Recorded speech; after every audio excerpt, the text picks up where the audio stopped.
staff nurse. Nanti minta tolong MA ambil darah baby FBCRP, baby of Aisyah, kod 5 dah. Okey, nanti hantar je dah. Terima kasih. Okey, betul. Sana udah ada baby nak berdarah tak ini? Ada kata kod 7 apinya FBC dah. Okey.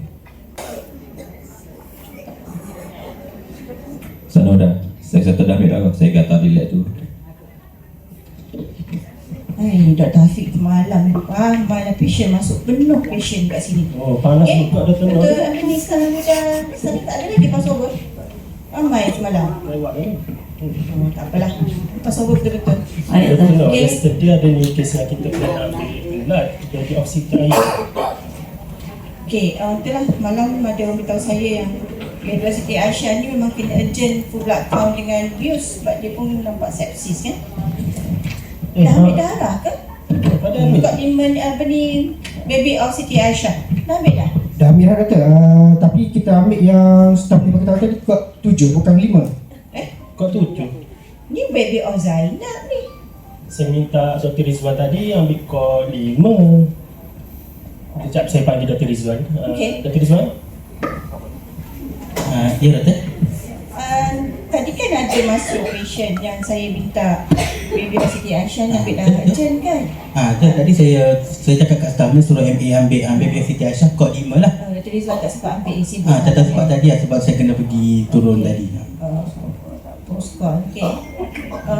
Sama dah on call apa ni? Call kat kerja orang tadi tengah passover dengan Stanley.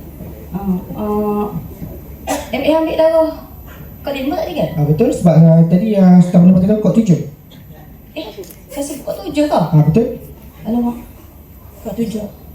Baby of Zainab ke main kod? Saya kod tadi. Saya baca doktor saya kod 7. Kod 7, kod 5. Salah tu saya salah. Ya, sana ni pasal tak tadi ambil kod mana? Kod baby of Siti Aisyah. Dia ambil baby of Zainab kod 7. Okey, bukan baby of Siti Aisyah. Jadi maknanya sekarang ni kita ambil darah baby lain lah. Sebenarnya kalau kita kata ambil darah tu sepatutnya kena buat yang betul lah kan. Apa yang patut kita buat sebenarnya?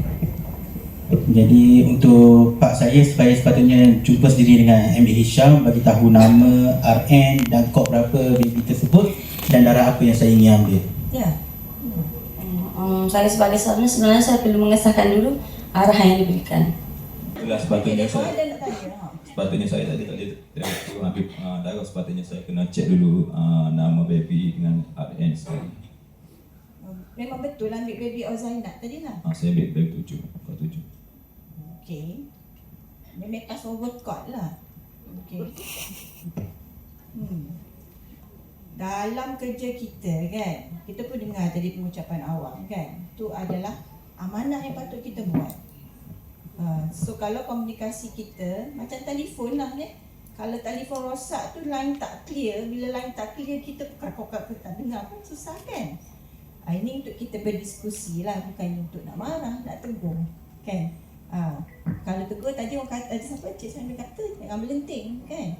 So kita kena amalkan kerja berintegriti sebab ni adalah amanah kita. Mak dah mengandung 9 bulan lahir, kita jaga baby, diamanahkan kan.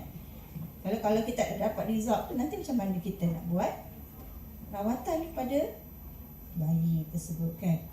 Jadi dengan itu sama-samalah kita mengamalkan Safe care. safe care.